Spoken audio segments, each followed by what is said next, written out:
I'm Amanda. And I'm Mike. And this is Saturday Morning Cereal.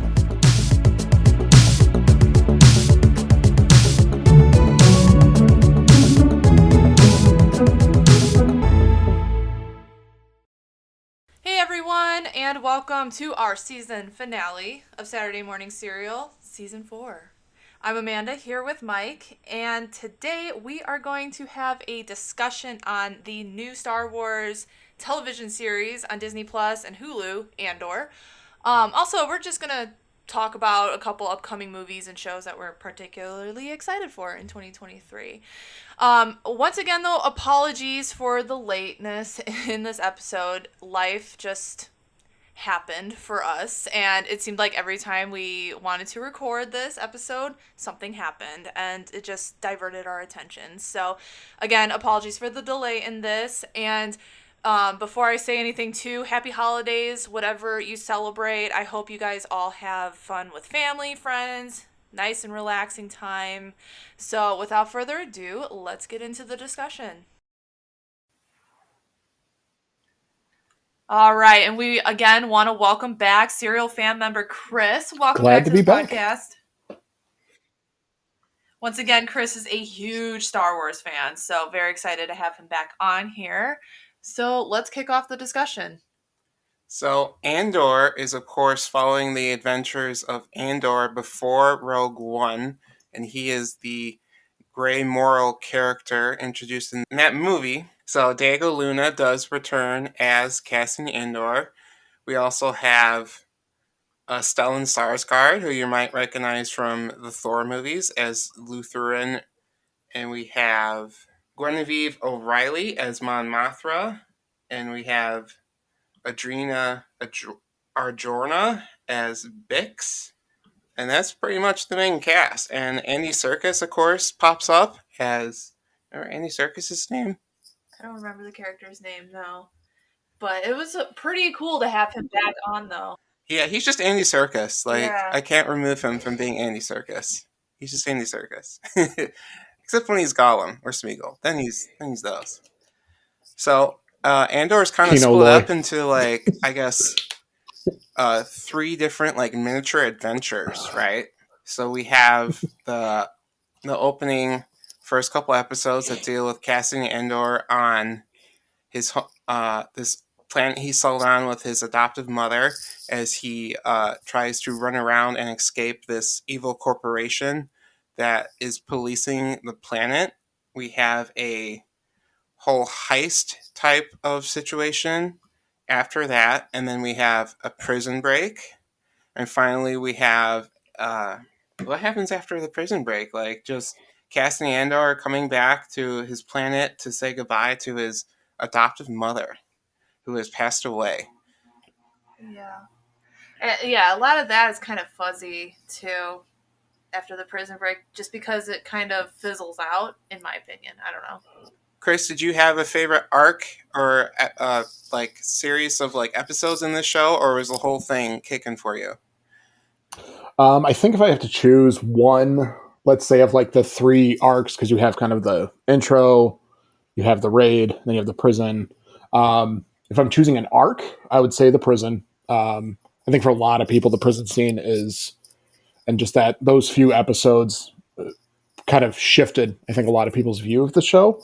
People were maybe sitting on the fence. That was the thing that really pushed them. I was bought in right from the first start, but that arc was the one that made me fist pumping and really enjoying everything that was going on. But I really did like the last 2 episodes though too. It's just kind of a closure, wrapping things up. Bringing all of these stories together into one place. Because obviously the whole story was multiple stories going on at once, but those last 2 episodes really brought it together to me and closed out that season, leaving the door open for what season 2 will be. And it's just great. I really enjoyed the heist. There's only something fun about a heist movie or a heist episode of a TV show, and it's what Star Wars is. It's about the bad guys the good guys trying to damage the bad guys' finances or destroy a a weapon that they have or whatever. It's always like that, and that was just peak Star Wars too. Mm-hmm. Yeah. Yeah, and I think the thing with the heist that gave me was something that I didn't really think I would want out of the series, but when it gave it, I was like, oh, this is I never know I wanted this in Star Wars. Nemec. And Yes, having this person and his manifesto and the philosophy behind the rebellion, because in all honesty, it's always just been like good guys versus bad guys. yes, And that's how it's always been portrayed. Rebels good, Empire bad. Nemec puts a philosophy behind it. And it just, that did something I never thought I would expect to see in Star Wars, but they did it and they did it well. They brought it back for the end, and it actually was a hearing it, philosophy that his was good. manifesto, and yeah, Yeah, that was good and evil, and it wasn't rooted in Jedi teachings or Sith. no, yeah, it was humanity in terms of the evil, so to speak, and power and authority corrupting, and you know very real world politics, but appropriate. Oh yeah, politics. Like a lot of it pertains to the world now. I thought. Yeah. So Absolutely, yeah. we all know how like Cassian Andor is going to end up. We know he's going to die finding the Death Star plan. So why do you think Star Wars chose this particular character to make a TV show on? What's special about Andor? So I don't think there's actually anything special about him. I think it was one of those things when the series came out. I was like, okay, we can maybe learn about him getting into the rebellion and some of that story. But I think as it was presented, they did something more than I wasn't expecting. That's basically my theme of this series is, okay, here's my expectation for this show, and they subverted it in the best ways possible. And so I don't feel like this was Cassian's story. Like it's the story of the rebellion, and he's just kind of a passive player throughout it, which I think was a really interesting way of handling the first season because for the most part, he's not doing much. He's just there seeing other people doing things. And I think maybe in season 2, we'll see more of him and his role in the rebellion. But yeah, I think it was an interesting choice the way that they've done this because, it was one of those things when it was first announced, I was like, okay, that could be cool. Yeah. But I think the way in which this series has been executed is just, like I said, subverted my expectations in the best way that I could have imagined. Despite this series being a prequel, do you felt Oh, it absolutely. sustained suspense? Absolutely. And because I think, prequels, people get so caught up on, like, well, we know what's going to happen. It's not a matter of what happens, it's more of how it happens. I think that's the important thing. Like, we know in the prequels, Anakin Skywalker is going to become Darth Vader. But how did he become Darth Vader? We know Anakin's, or not Anakin, sorry, we know that Cassian Andor is going to die on Scarif. But how did he get to that point? How did he get to being this, kind of heartless assassin, so to speak, in Rogue One? Who's willing to do these things, but yet, kind of starts to pull back a little bit. So, like I said, that was what really, really stood out to me. I wouldn't really call him an assassin as much as he is like a backstabber because an assassin is like, okay, this guy needs to die. I'll go over here. I'll kill him. That'll be the end of it. Like Cassian Andor, he's very personal when he kills people. Yeah. Like he killed that police officer on that uh, corporate planet. He just killed him cold blood. Like that's not an assassin. He shot I think my Wi-Fi is acting that up one here. pilot on Rogue One that had information that would have like just that would have compensated the rebellion. He just straight up shot him because he was physically wounded and he was going to slow Andor down. So he just okay, you're a loose end. Bye, blam. Mm-hmm. So Star Wars, in my opinion, is incredible because of how it takes a complex idea like fascism, genocide, religious concepts like Hinduism, and it presents it through the eyes of a hero's journey, like Joseph Campbell stuff. But Andor subverts the good versus evil trope and gives us morally ambiguous characters, more complex ideas like bureaucracy, war politics, colonization, militarized police, and for-profit prisons, and yet it still feels and looks like Star Wars. How is Andor successful in deepening the meaning of Star Wars? Um, I think what it does is it takes what have been core ideas in Star Wars, but just puts them at a much more, I would say, severe level. This idea of the mechanic versus the biological, right? Good, bad, these kinds of things. That's present everywhere. Mm-hmm. Um, but I think this just takes it deeper, much more severe. The brutality of it. I mean, the Yeah. prison. I mean, you can't argue that that's probably not the most brutal prison that's been shown in a long time in Oh, terms of like media.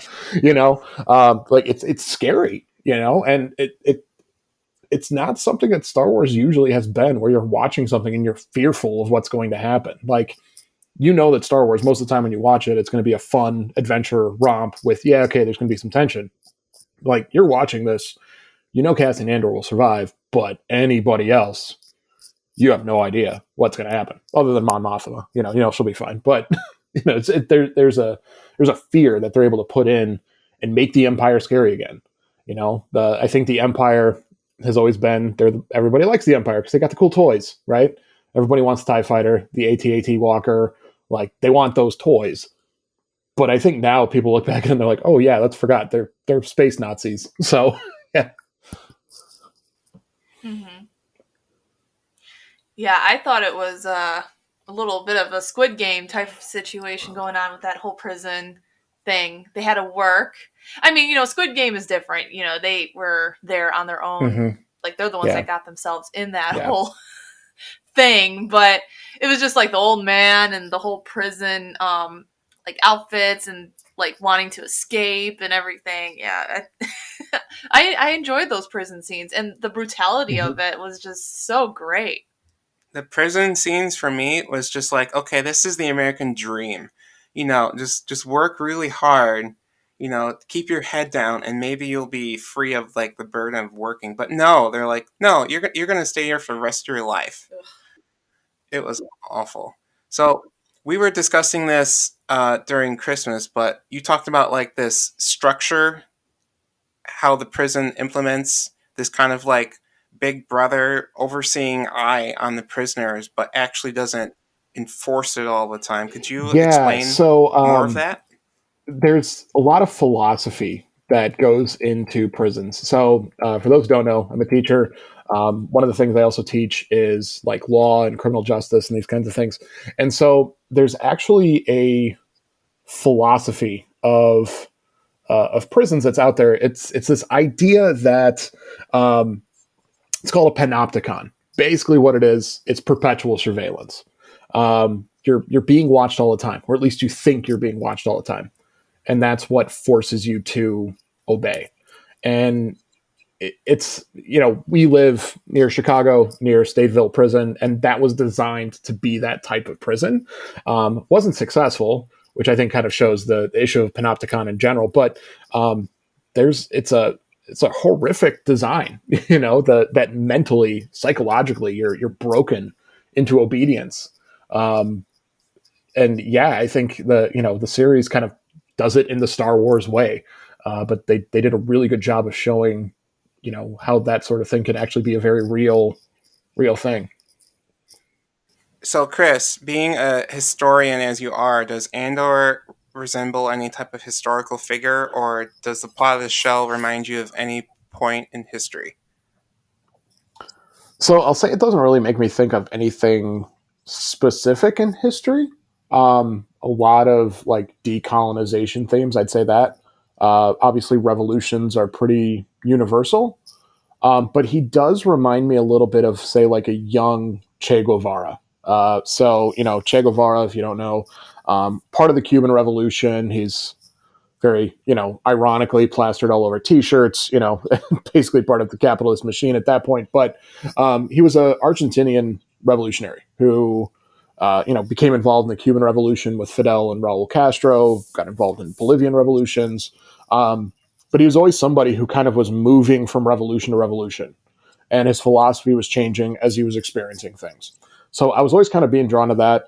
Also, doesn't hurt the fact that Diego Luna being Latino, and that Latino representation, and that being a very real part of Latin history in revolt. So yeah, I would see some of those connections there, but not Yeah, too much, but just he's a little very bit. much Latino, and if you follow him on Instagram, all his posts are in Spanish. Oh yeah. It's very authentic. This historic Cuban character, was he directly involved with like JFK and the Bay of Pigs and all that stuff? Well, I mean, you would have had, JFK and those kind of things to overthrow, Castro in Cuba and those kind of things. So yeah, it was later, um, when he eventually ever left Cuba. So he was very involved in kind of the startup of kind of communist Cuba. But but yeah, so Would JFK in this scenario have a Star Wars equivalent? Amanda's dying to know. JFK is her favorite president. I'm more of an FDR guy. I don't know. I don't know who you would actually put JFK. Who would be the wealthy person who, maybe kind of like a Mon Mothma or a Bail Organa, somebody from a place of wealth, and What you about know, that sleazy like mobster that's dealing with Mon Mothra on the show that just wants like political favors? Like, there's a lot. probably any of the probably any of the sleazy mobsters that Joe Kennedy was involved with. So yeah, it Well, makes a lot sense. of the conspiracies about JFK is that he was involved with the mob, and that's what got him Yeah, killed. So I would say that's the equivalent of JFK. right. So Fun fact. Actually, the actor who played, um, the kind of sleazy, money guy, is actually the brother of Stephen Delane, who played Stannis Baratheon in Game of Thrones. Like he's another Delane, so they kind of do a good job playing these gruff, somewhat unsavory characters. well, he better watch out for those pigs in the Star Wars universe. Right? Yeah. So Chris, being a teacher, what do you think students or watchers of the show should learn from it? Well, I think it's how do you, as a third world country, or third world kind of people, going against power. Um, I think that was also one of the things that I felt about this show that it did that other Star Wars hasn't done. Like I said, it's been rebellion versus the Empire. This gave you the people, and the people who have to deal with it, and it's a very almost Marxist view of history of how does power influence the people, or the people revolt against that power. Um, yeah, I think it just did a really interesting job of portraying that aspect. Indigenous groups, the planet where the Aldani raid took place on, on Aldani, the people of Aldani, this indigenous culture, their society, how did they react to the Empire? They just wanted But yet at their the same, fur. That's all they want. right? But I think it just kind of also showed the reality of colonizing in the world today. Of how did the Empire view those people? Right? They're disposable. They're not necessary. We're just here for our And resources. Cassian And I is think, part of this colonization as well because he was pretty much adopted, like from a third world planet, and he didn't mhm, speak whatever the Star Wars character's equivalent of English is, and he's also yeah, part of this basic, as yeah. well. And yeah, I think I saw some people actually talking about that as almost a criticism of the show of like, hey, you have somebody who just was kidnapped and adopted. Like that's a very real thing for groups of I people. mean, they do Where it all the time. So yeah, exactly. So, but yeah, I think that was that's an aspect of it, like the colonial experience. It was everywhere in the show, and I think really has not been a part of Star Wars, but it makes sense if you have an empire. Of course, there's going to be some sort of colonizing aspect, and it really hasn't been something that's been emphasized, but this show really did that. for me, the show is. It seems like the message that it's conveying to me is how you can, if you were just to work together with other people who are in the same boat as you could accomplish more. Like, there's all these different fractions of the rebellion, like Saul Guerrera, and then the people in Andor's planet, and like all these different groups, and they're not all on the same page yet. And Yeah. Mhm. that's kind of how the rebellion. Uh, it needs like a person like Luke Skywalker to come along, or Mon Mothra or Leia to be like, okay, Mhm. we're all one rebellion. We all have the same goal. What can we Yeah. accomplish? Well, and I think one of the things that this show did too is Luthen, he is this character who wants to control the rebellion, and you can't. And I think at the finale, you kind of start to see him realize, like, he wants to be in control. He wants to dictate, who wins, who loses, who dies. The fact that he's able to, basically write off an entire cell Yes. of the rebellion 31 to keep people. his information, right? That he's willing to do that. He's wanting to keep control. But I think when they're at Ferrix in the finale, he realizes this is not mine. The rebellion is its own thing. I can't control this. And I think that's at least what I got when he was overlooking, the town and Rick's Road when, basically you're just hearing the gunfire and he almost has this look of shock because I don't think he's actually experienced the rebellion before. I think that's his first time of actually truly experiencing it. And I think he realized like he can't control it. So. Yeah. Amanda, what do you think Andor is about? Like, what did you learn from this show? Basically what you said, and also just bringing in the whole aspect of it doesn't matter if you're wealthy or poor or in between, like middle class. If you have the same idea, you can all work together and create just something big and great. Mhm. And I think, another thing that this show did, and Star Wars has not done this for me in a long time, if ever, it left me saying, okay, what can I do? Yeah. What can I do in my world now to better other people? Like, I think, Marva's speech at the end of, talking about, waking up, not sleeping on the Empire, not letting them do what they want, that, you need to be awake, you need to be paying attention, you need to be fighting, and those kind of things. I think this show it was a call to action that Star Wars has not been, and so I've talked to other people who have watched the show and they've said like, yeah, it made me, especially during an election season, kind of think like, yeah, I need to go vote, I need to do this, I need to do that, and yeah, I think Star Wars is powerful when it has a message like Yeah, that. you So. don't need to be wealthy, and you don't need to be related to a Jedi. No old man is going to come save you on a farm. The Mhm. battle is yours to start. Amen. So, I don't know if you've noticed this, Chris, but Andor really isn't like having that pop culture phenomenon like The Mandalorian or even the Boba Fett show when it was, even a more negatively received show. It wasn't. Andor's not catching with mainstream audiences. Now it's on broadcast television. It's being broadcast on ABC. It's on Hulu. So why do you think Andor hasn't drummed up excitement despite being so universally praised?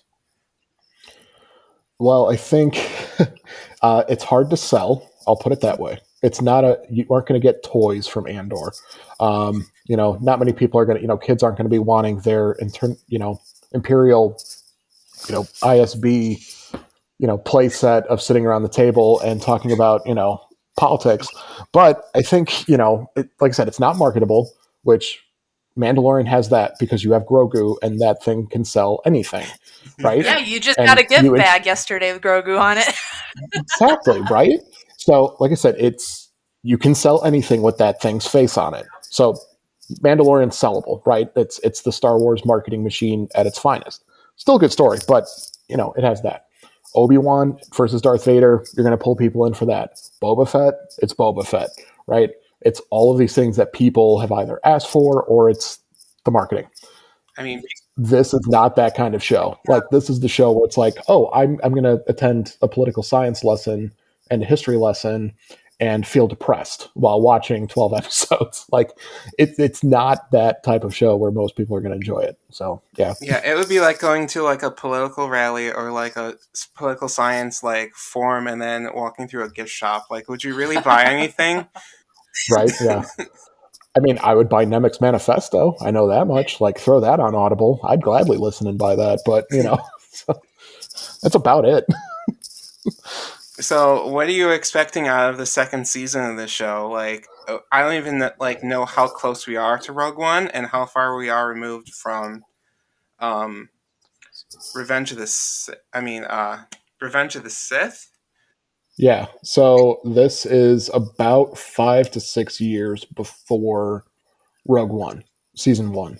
And so Tony Gilroy has said that this next season is going to have some time jumps. And I was always kind of iffy about that, but basically the way that they handled the story arcs in season one, I think that's what it's going to be. You'll have one arc is kind of like one time period. You'll have a little time jump to another thing. And so I think it's going to have a little bit of a different flow, but they already said that this is going to take you right up to Rogue One. So, yeah, I mean, what am I expecting? I think you're going to see a lot more of Cassian as the actual protagonist. Like I said before, I think he's very passive in season one, but I think he's going to be much more active in season two. I'm excited to see them actually, bring K2SO into the series. I just We saw him for just a hate bit. He did, Well, it was another KX droid, so I yeah, mean, there's plenty of those, but not necessarily him yes. specifically. The only thing that I hope does not happen, and it's the whole thing of like, well, he's not anywhere else, is I really hope B2 Emo survives because that little droid is, I mean that's the marketing of this. If you're going to sell it, little sad depressed, needs a Xanax droid is the prime example. He's just a little I dog. I mean, he's got a dog bed charging station. Yes. Like, that's all it's like. But somebody described him as a sad little basset hound, and that hit my heart with our two little basset hounds. Yeah. So it made sense. I think it would be really cool to kind of play around with like flash forwards and flashbacks in the next season. I mean, Diego Luna was Yeah. shaved for most of the season, so I expect Mm-hmm. we'll get a little jump ahead and we'll see him with a beard, and then we'll jump back to more pivotal moments between those years, and he'll be clean shaven, and we'll see Mon Mothra get that pixie haircut that she has. So Right. See, and actually, like, there's some things that they've done in other series, like Rebels. I wouldn't mind seeing them actually bring to live action, like Mon Mothma's speech, where she basically rejected the Empire and said that she was starting the rebellion, like publicly. Um, I mean, I wouldn't be opposed to them maybe bringing some of that stuff to live action because I mean, those were pretty cool moments that a lot of people probably don't know because they don't watch the animated stuff because they think it's for kids, so which I think is a would you disappointment. would But you be yeah. opposed for them kind of like recreating and kind of like overstepping on the toes of these animated shows and like recreating scenes, or would you, Not necessarily like to recanonize and change it, but I mean, if you just include that in its own way, I don't see anything wrong with it. Because I mean, good writing is good writing. If it's already there and it fits into your story, there's nothing wrong with I think showing it in a different way. So yeah, I know me and Amanda, probably won't ever watch Clone Wars, so like we really want to see some Ahsoka scenes with her being mentored by Anakin. So we want to see that stuff live action. yeah, Well, we don't know if we'll get it, but we can hope. I'm really excited to see in season 2 what happens to Lutheran, because he's right up there with like casting as far as like a viable explosive character that you can't. He's like a wild card leading a wild card army. He's just, you can't expect what he's going to do next, and we don't know in the movies like if he ever pops up again. So what do you think is going to happen with him? I think he's going to die. That's for sure. Um, I think he might be somebody though who kind of almost is the counter to the ISB, basically like more of like rebel intelligence. He kind of already plays that role, and Cassian fits that. But like, there's other people in Rogue One that we kind of meet that fit that mold. So I wouldn't be surprised if maybe you see him pulling more people like that, having his own group. Um, but yeah, I don't think he's making it out alive. That's for sure. So Yeah, someone is going to corner him outside of his super cool spaceship, and they're going to shoot him in the back. And robbed his or old it's gonna be store. or it's gonna be a or it's gonna be a mafia kind of thing of takes him out in his antique shop. So Yeah, I mean, Clear the place out. he's like the Star Wars equivalent of like Batman. He's got like this double life. He's super rich. He's got this like super cool ship that he flies around in. He's got a disguise. Like, yeah, black cape. Black cape flowing. Black cape. He's got a black cape. And he's played by Stellan Skarsgård. Yes. So, outside of Star Wars, as the year wraps up, what are you looking forward to next year, Chris? As far as movies and shows go. Well, shows definitely Mando season 3. That show is kind of blowing me away with what it can be. So I'm looking forward to see what that ends up being. But man, Indiana Jones 5, that I'm so excited about that. So that was probably one of my first true fandoms was Indiana Jones as a kid. So having Indy back, always a good time. Obviously 4 kind of a bad taste, but so hopefully with 5, they can close it out good, and at least from the trailer, what it's seen so far looks pretty good and entertaining. So yeah, the aging technology is really great. I'm looking forward to seeing old Harrison Ford play young Harrison Ford, playing younger Harrison Ford at least. Yes. Yeah. I know. Yeah. I know the director, I think, is James Mangold. Yep. And correct. I want to say he created one of the best superhero movies ever in my eyes, which is Yep. Logan. Logan blew me away. So I'm looking forward to more practical Indiana Jones stuff. Mm-hmm. And I want to see in this movie is I want to see Indiana Jones get beat the crap out of. Like, he needs to be a struggling hero. He needs to get knocked down. He needs to dust himself off, and then he needs to get back up and fight. Like that's what was missing from Kingdom of the Crystal Skull. Like, he became like this unstoppable character, and he didn't have any like physical struggles. Yeah, not really. I mean, other than the occasional point where when he was captured, but even that wasn't that much. It was quick to get out of it. Because every other movie, there's always been something where he's, how's he going to get out of this one kind of thing. Yeah, he's almost like James Bond in a way, where you're like, okay, how's he going to get out of that? Yep. Speaking of, tell me your thoughts on this. Should he be the American James Bond? Like, in the sense of recast him and just keep him going? Harrison Ford? Indiana Jones? Yeah. I don't know. I think the fact that Harrison Ford is playing this character into his 80s is a testament to the fact that he doesn't want anyone else touching it. Yeah. I know he was he didn't really care about Star Wars at all, but I'm pretty sure he was upset when they're like, yeah, we're going to recast this young Solo guy. I don't think you can replicate Harrison Ford. Like, see, but here's what I feel though. Like, you can't replicate Sean Connery. You can't replicate some of these other people. You can just have a new iteration, but yet still keep the same spirit. Yeah. I don't know. Like, after seeing this, I'm like, I just need more Indiana Jones in my life, and you're not always going to have it with Harrison Ford. So, bring somebody new in who nobody really knows who they are, who they can take on the role. As long as you have the same spirit, kind of, how James Bond is to, England. Make that Indiana Jones for the U.S. You know what I mean? So I don't know. Like, James Bond for a while was James Bond, but now being as far ahead as we are, we have Jason Bourne, we have Kingsman, we have 24. We have all these different characters who kind of have like the James Bond equivalency. John Wick as well. I don't know if Indiana Jones is going to be an interesting character in a couple of years when they decide to reboot this, because we have Right. Lara Croft, we have Uncharted, we have all sorts of other things that could potentially replace him in the eyes of pop culture as the kind of swashbuckling like temple raider guy.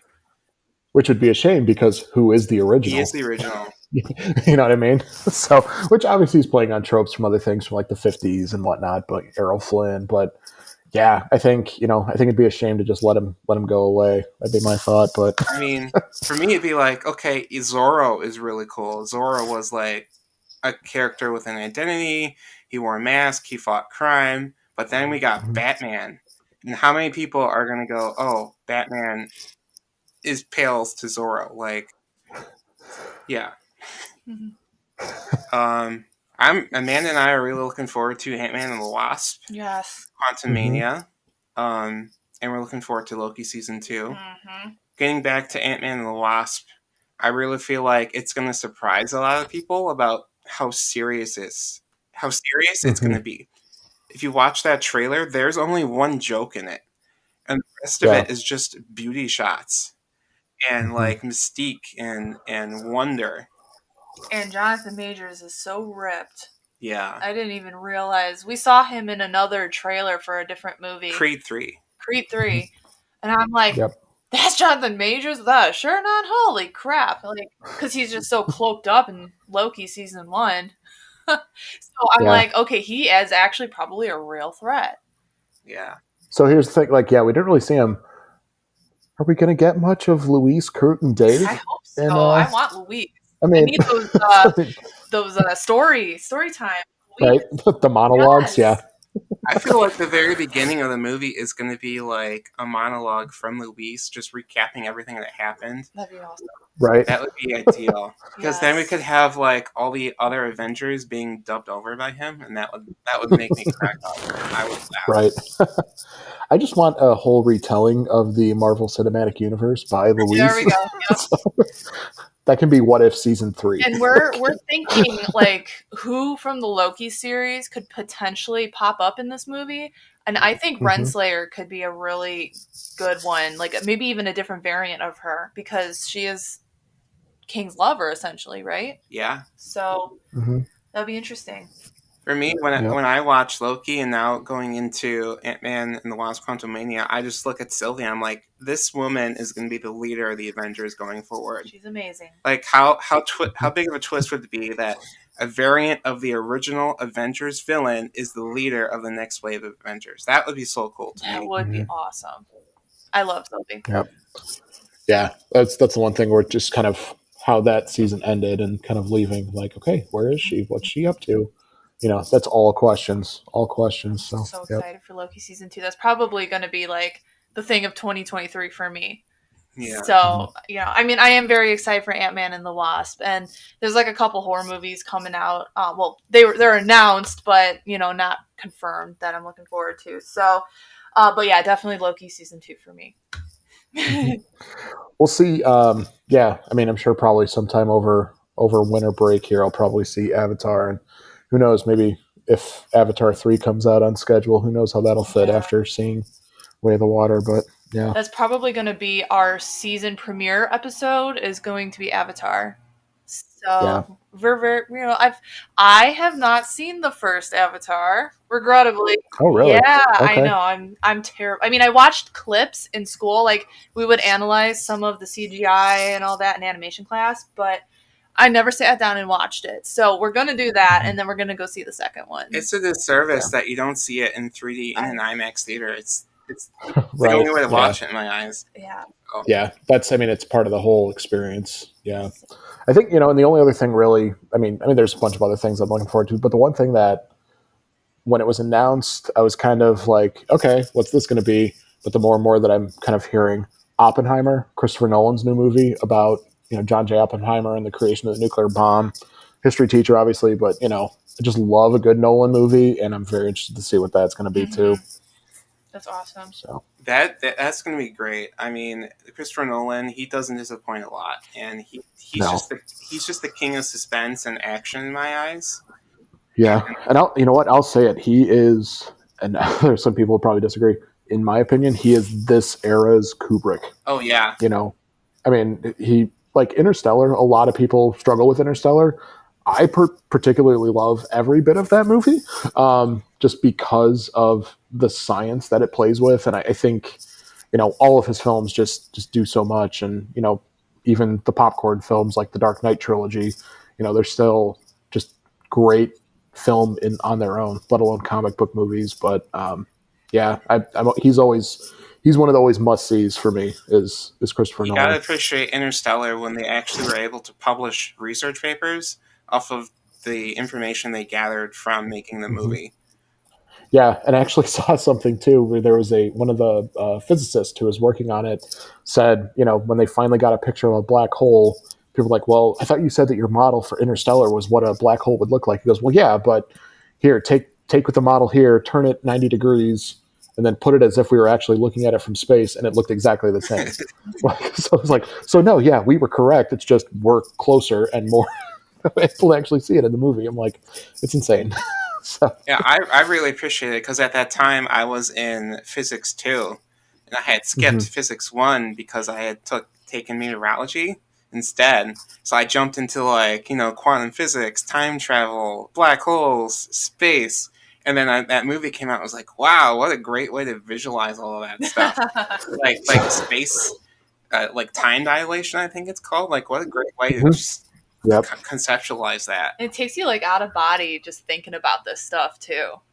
Like when you just sit down and you think about like just everything, like every detail of life. Like, yeah, it gets overwhelming. Like if there is life on other planets and they built like a giant telescope and they looked at Earth, they could possibly see just dinosaurs.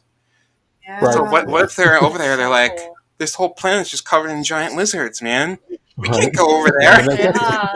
Right. Interesting. So speaking of Avatar, I know you're not particularly a fan of Avatar: Last Airbender, Chris, but it's me and Amanda's like favorite show. Yeah.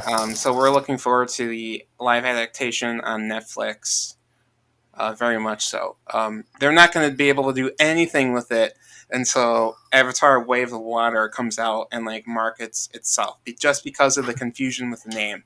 Like, my mom was talking to me yesterday, and she's like, "Oh, you're gonna go see Avatar? I saw you liked Avatar. I got you that cookbook, and I got you that calendar." I was like, "That's a different Avatar." Yeah. Yeah. So all exciting things happening, and unfortunately we are running out of time. Chris, thank you so much for joining us this week. Oh, thanks for having me again. I appreciate it. And guys, please have a happy holidays. Stay safe out there, and make sure you guys are following our website, which is posted in the description. And we're on Instagram and Facebook. Twitter, it's another story. I've mentioned that before. But yeah, make sure you're following us, and we will be posting when our season premiere will be for, what are we on? We're on the 5th season already. That's crazy. So yeah, I'm very excited. We have some fun things 6 planned. seasons in a movie. Yeah, we are. We are planning on some fun things as well. So stay tuned. Happy holidays, and we'll talk to you later.